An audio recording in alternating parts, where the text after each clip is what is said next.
Hello, and thanks for tuning in to Two Buddies. In our previous episode, we talked about how much life has improved since the 1900s. It was a nice episode. You should go watch it. And in our next episode, join us. We're going to be talking about food and how much it's changed drastically. Anyways, today not only are we going to be talking about the 20th century and why many historians have called it the American century, but we will give you guys an in-depth explanation. Okay, to give you guys a rundown on why the historians call it the American century, it was because America was in the lead during the second half of the 20th century due to its people, its economics, and its culture. Okay, so first we're going to be starting off with the 1940s, and the important person from this year is Franklin D. Roosevelt. Franklin D. Roosevelt was America's 32nd U.S. president. He was known for creating the New Deal, which helped about 10 million unemployed people who were affected during the Great Depression, and pulled them out of a financial crisis by allowing them to buy new exported American products such as cars, clothing, food, military hardware, etc. One of the things Franklin D. Roosevelt was criticized for was not helping the Jews in the time of need during times of anti-Jew policies in Germany. Roosevelt responded to this by saying that the U.S. should not intervene with the internal affairs of another country. He also led the U.S. during World War II. World War II began due to Adolf Hitler's determination to invade Poland. Hitler was worried that the Soviet Union would prevent his invasion, therefore he began the secret negotiation in which the Germans and the Soviets agreed that Poland should be divided between them. This is when Adolf Hitler planned the attack and acted upon it. World War II is known for being the biggest and deadliest war in history, which lasted 6 years, and it involved countries in nearly every part of the world. Though during this time, American soldiers overseas introduced American culture through fashion, dances, and music, which influenced other parts of the world. Now, we're going to be moving into the 1950s. A big person in the 1950s was Harry Truman. He was the president who ended World War II. He did this by giving the order to drop the bomb on Hiroshima, which caused Japan to surrender. He did this because he wanted to save Americans' lives and wanted to avoid a costly land invasion. Harry Truman also made the 21-point plan, which created economic reconservation, social welfare, better employment and labor, which fixed housing and development, and helped farmers with agriculture and resources. He was the first president of the Cold War, which was when the United States and the Soviet Union came from World War II as two superpowers with vastly different political and economical systems. So the Cold War was when the United States and Soviet Union started to have their differences.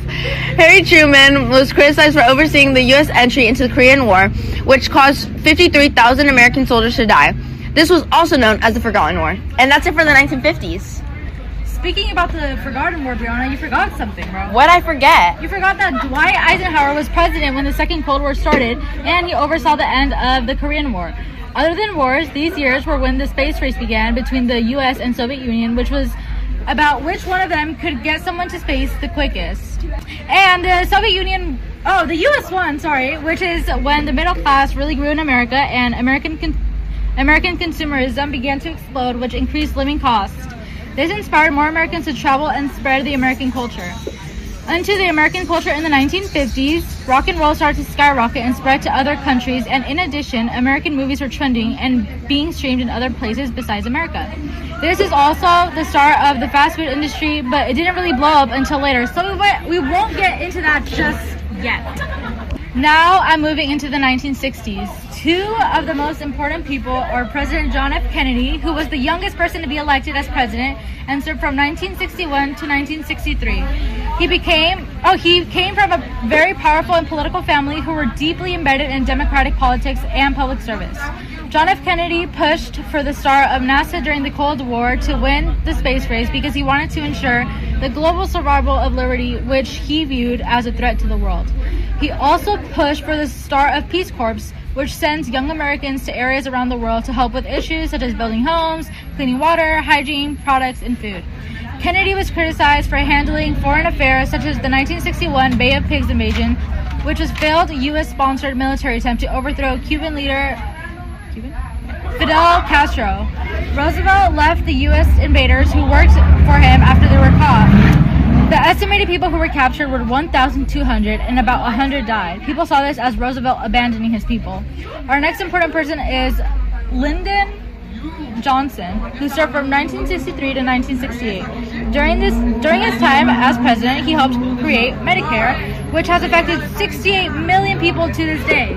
That's crazy. I know, right? During his time as president, he also helped cover hospital insurance, medical insurance, Medicare Advantage, and prescription drug coverage. During the 1960s, the American economy continued to expand. There were rises of fashion such as jeans, miniskirts, and more. Brianna, don't you like this? Yeah, I love wearing that. The consumer culture helped America have the largest economy in the world. In places such as England, rock and roll became very popular, as well as McDonald's and frozen foods like TV dinners, desserts such as Jell-O, etc. Next is the 1970s, and the first president in the 1970s was Richard Nixon, who helped with the U.S. involvement in the Vietnam War, which came to an end because of the Paris Accords. Though, Richard Nixon also did some bad things. For example, he was involved in the Watergate scandal. This scandal was a break-in and was said to be led by Nixon's team, which forced him to resign from office. Nixon is the only president to ever resign from the office. Can you believe that, Lily? Bro, no I can't. Insane. Due to everything that happened with Nixon, distrust in the government really increased. After Nixon, Gerald Ford took over from 1974 to 1976, and he pardoned Nixon because Ford wanted to stop the long national nightmare of Watergate. He feared that a criminal trial would worsen political polarization.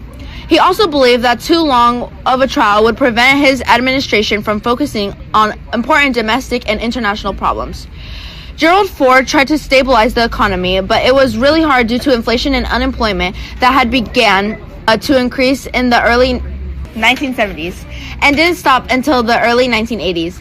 Though Ford did sign the Helsinki Accords, which helped reduce tension with the Soviet Union, and that really helped, especially from the Cold War. The last president who served in the 1970s was Jimmy Carter, and he served from 1976 to 1980. And he was really big on human rights, and that's why he mainly focused on. But during his time, that's when inflation really hit, and the energy crisis began to be really bad, and that's when the OPEC nations put an embargo on the U.S., which created shortages in things and higher prices. During these years, women's rights movements began to grow, and other movements like environmental protests started to go on the rise. During the 1980s, there were two presidents, Ronald Reagan, who ran from 1981 to 1989, and George H.W. Bush, who ran from 1989 to 1993. Reagan was known for his strong military buildup. His main philosophy was that the government can fix problems, which led to the size of the government shrinking. His words allowed for other people to be inspired by his words and follow him. Reagan made Reaganomics, which lowered taxes and lessened government spending. Due to this, the economy grew after the early recession, and consumers benefited from greater supply of goods and services at lower prices. Wait, Brianna, that sounds a lot like macroeconomics. Really? We're gonna learn that next year. Oh my gosh, I can't wait. Reagan also helped end Cold War tensions. He denounced the Soviet Union during his speech in 1983, where he called the Soviet Union the focus of evil in the modern world. In addition, Reagan sponsored the largest military buildup in U.S. history. The next person is George H.W. Bush, who ended the Cold War by stabilizing a diplomatic relationship with Soviet leader Mikhail Gorbachev during the collapse of Soviet power. Bush was criticized for his taxes due to him raising them after his pledge no new taxes. Bush led the U.S. during the Gulf War, which made the United States gain military and economic boost. Even though the economy grew, there was a gap that began to be formed between the rich and the poor, which caused the stock market to crash during 1987. This was a big rise for businesses and consumer spending. During this time, people were pitted against religion, as many people just wanted to be free. There were a lot of hippies during this time and a lot of drug usage. People relied on hip music and pop culture a lot. 2 million Americans who had never voted were favoring the Republican Party. This is how much of an impact both presidents had. Isn't that crazy, Brianna? Yeah, I can't believe it. Now, we're going to be moving on to the 90s. And in the 90s, there was only one main president, and it was Bill Clinton, who served from 1993 to 2001. That's a long time, isn't it? Yeah, oh my gosh. And there was a third candidate, but he only received 19% of the popular vote, and his name was Ross Perot. Bill Clinton signed Family Medical and the Leave Act, which guaranteed full time to workers when they gave birth to their child, which gave them 2 weeks of paid leave. During his time as president, he appointed several black people and women into his cabinet, which was a big step. During the 90s, the U.S. became a global superpower because of the economic growth, technological superiority in computers, the internet, and a really good military. But I think the reason we became a global superpower was because the security and computers. During the time, microchips were made possible for VCRs, cell phones, and personal computers. This step made computers blow up, and they were really big, really expensive, and really slow. But without that start, we wouldn't have computers today. And due to this rise in electronics, the internet business went up, and Robert Johnson was the first African American billionaire as the founder and CEO of Black Entertainment TV. Can you believe that? Wow, unbelievable. The 2000s had both highs and lows. The two presidents who served during the 2000s were George W. Bush and Barack Obama. George Bush was heavily criticized after the 9/11 attacks due to conspiracy theories that he was a part of it and conducted the attack in order to have a reason to begin war with Iraq and Afghanistan. 9/11 led to security increases such as TSA.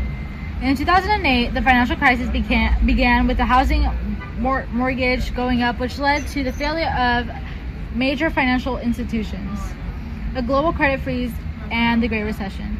During this time, smartphones popularized, which caused social media to rise as well, with apps like Tumblr and MySpace gaining popularity. This action caused a global connection. The second person is Barack Obama, who was the first African American president.